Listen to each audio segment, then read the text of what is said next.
अस्सलाम वालेकुम, welcome back again. आज हम डिस्कस करेंगे सेल्फ आयनाइजेशन ऑफ वाटर, या इसको हम कहेंगे ऑटो आयनाइजेशन ऑफ वाटर भी इसको बोलते हैं। कई बुक्स में ऑटो आयनाइजेशन लिखा हुआ है, तो इसको हम डिटेल के साथ समझने की कोशिश करेंगे। देखिए, इस फिगर पे आप लोग ध्यान दें। यहाँ पर मैंने 1 लीटर वाटर लिया हुआ है। कितना टोटल हमारे पास 1 dm³ ऑफ वाटर है, 1 लीटर ऑफ वाटर है। जब उसको मैं कुछ कंडीशंस दूंगा, यानी 25 डिग्री सेंटीग्रेड और 1 atm प्रेशर, ये आरटीपी कंडीशन आप लोग कंसिडर कर सकते हैं, रूम टेम्परेचर प्रेशर। ये जब मैं उसको दे दूंगा इन वाटर को, तो ये 1 लीटर वाटर में से, देखें, 1 लीटर वाटर में से अगर मैं इतने मालिक्यूल ले लूँ 10 की पावर 14 यानी 10 की पावर 14, उनमें से सिर्फ एक मालिक्यूल जो है, यानी हमारे पास यहाँ पर देखें, ये मैं लाइन जो ड्रा कर रहा हूँ, फॉर एग्जांपल इन मालिक्यूल, यहाँ पर जो मालिक्यूल्स आ रहे हैं वो कितने आ रहे हैं, 10 की पावर 14 मालिक्यूल आ रहे हैं। उनमें से सिर्फ और सिर्फ एक मालिक्यूल जो है, सिर्फ एक मालिक्यूल, वो किस में कन्वर्ट हो रहा होगा, H पॉजिटिव और OH नेगेटिव में कन्वर्ट हो रहा होगा।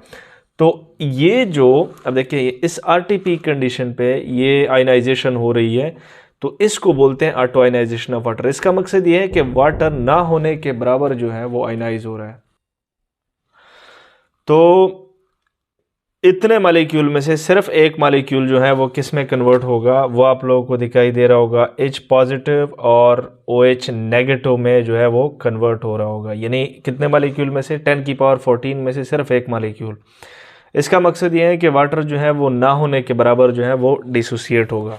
अब देखें, ऊपर मैंने लिखा हुआ है कि एट 25 डिग्री सेंटीग्रेड और 1 atm प्रेशर पे जब मैं 1 लीटर वाटर को लूँगा, यानी 1 dm³ या 1 लीटर वाटर एक ही बात है, तो वो वाटर डिसोसिएट होगा किस रेशियो में, इन इतने मालिक्यूल में से सिर्फ एक मालिक्यूल जो है वो डिसोसिएट होगा H पॉजिटिव और OH नेगेटिव में। इसको हम यूँ भी कह सकते हैं कि फॉर एग्जांपल ये मालिक्यूल जब भी डिसोसिएट होगा, तो ये तो एक मालिक्यूल है, यहाँ पर मैं लीटर वाटर लिख सकता हूँ। देखिए, ये जो दूसरा मालिक्यूल मैंने लिया वो 1 लीटर वाटर है, ये एक मालिक्यूल है। ये इससे क्या निकलेगा, देखिए, जाहिर सी बात है H+ निकलेगा। अब H+ अब किधर भी नहीं जाएगा, ये इस वाटर के ऊपर जो है वो अटैक करेगा, H3O में कन्वर्ट कर देगा। तो H+ और H3O एक ही बात है, मैंने पिछले लेक्चर्स के अंदर आप लोगों को समझाया था। तो H3O में कन्वर्ट होगा, और दूसरी बात यह है कि वो OH नेगेटिव जो है वो हमें दे देगा। तो H पॉजिटिव और H3O एक ही बात है। या हम ये भी लिख सकते हैं कि H2O एक मालिक्यूल जो है वो कन्वर्ट हुआ H पॉजिटिव और OH नेगेटिव। ये भी कह सकते हैं कि H पॉजिटिव और OH नेगेटिव जब भी वाटर डिसोसिएट होगा तो वो बराबर होंगे in water, and we can write as, हमारे पास एक वाटर मालिक्यूल 1 लीटर में से, देखिए, अब इस रेशियो को जो मैंने ऊपर लिखा है, इस रेशियो को तो मैं ये भी लिख सकता हूँ, ऐसे भी लिख सकता हूँ, 1 × 10⁻⁴ ऊपर लेके 14 -14 H+ और OH नेगेटिव में कन्वर्ट होता है। ये भी हो सकता है, देखिए, दोनों H+ और OH तो बराबर है, तो 10 की पावर 14 में से H पॉजिटिव की तादाद कितनी होगी, 10 की पावर -7, और OH नेगेटिव की तादाद होगी 10 की पावर -7, दोनों को मिला के 10 की पावर -14 होगी। सो वी कैन राइट, देखिए, Kc जो है वो किसके बराबर थी, प्रोडक्ट डिवाइड बाय रिएक्टेंट। पिछले केमिकल इक्विलिब्रियम के अंदर मैं समझा चुका हूँ।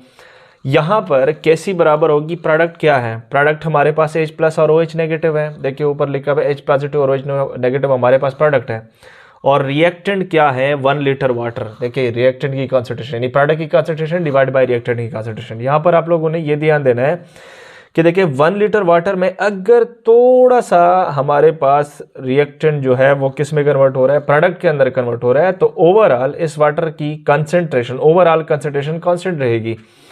यानी दरिया में से अगर कोई एक ग्लास पानी पी ले तो दरिया की कंसंट्रेशन पे कोई खास इफेक्ट नहीं पड़ेगा। तो हम यूँ कह सकते हैं कि जो रिएक्टेंट की जो कंसंट्रेशन है वो यहाँ पर क्या हुई है, बराबर, मतलब अनचेंज हुई है।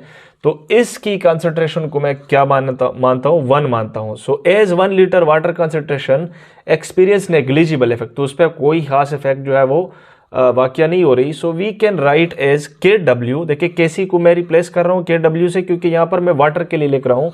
तो KW = H positive × OH negative की कंसंट्रेशन। देखिए, नीचे रिएक्टेंट था, लेकिन उसकी कंसंट्रेशन मैंने 1 मान ली, तो रिएक्टेंट को लिखने की जरूरत नहीं है। कीपिंग H2 यानी 1 लीटर जो वाटर है, लिक्विड वाटर जो है, वो मैंने उसकी कंसंट्रेशन को 1 मान लिया, तो 1 चेंज है तो उस पर कोई खास इफेक्ट नहीं पड़ रहा, तो इसलिए 1 मान लिया। तो KW बराबर है H पॉजिटिव और OH नेगेटिव।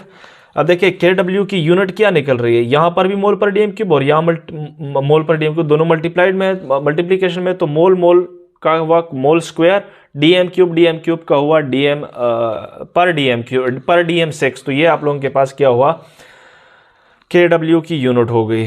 तो यहाँ पर मैंने एक इंपॉर्टेंट नोट लिया है, KW is equal to H positive into OH negative की कंसंट्रेशन, और वो दोनों बराबर है, जब उसको मल्टीप्लाई करके 10 की पावर 14 के बराबर है।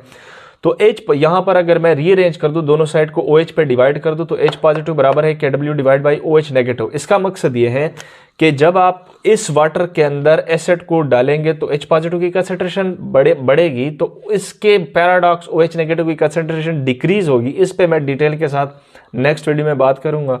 जब हम pH को छेड़ेंगे तो इस इक्वेशन को बोलना नहीं, H positive is equal to KW divide by OH negative की कंसंट्रेशन। ओवरऑल अगर मैं इसको थोड़ा सा रिवाइज कर दूं, तो सेल्फ आयनाइजेशन ऑफ वाटर, जब भी हम 1 लीटर वाटर को क्या देंगे, RTP कंडीशन देंगे, तो उनमें से इतने मालिक्यूल में से सिर्फ एक मालिक्यूल किस में कन्वर्ट होगा, H पॉजिटिव और OH negative. This is called a self ionisation of water.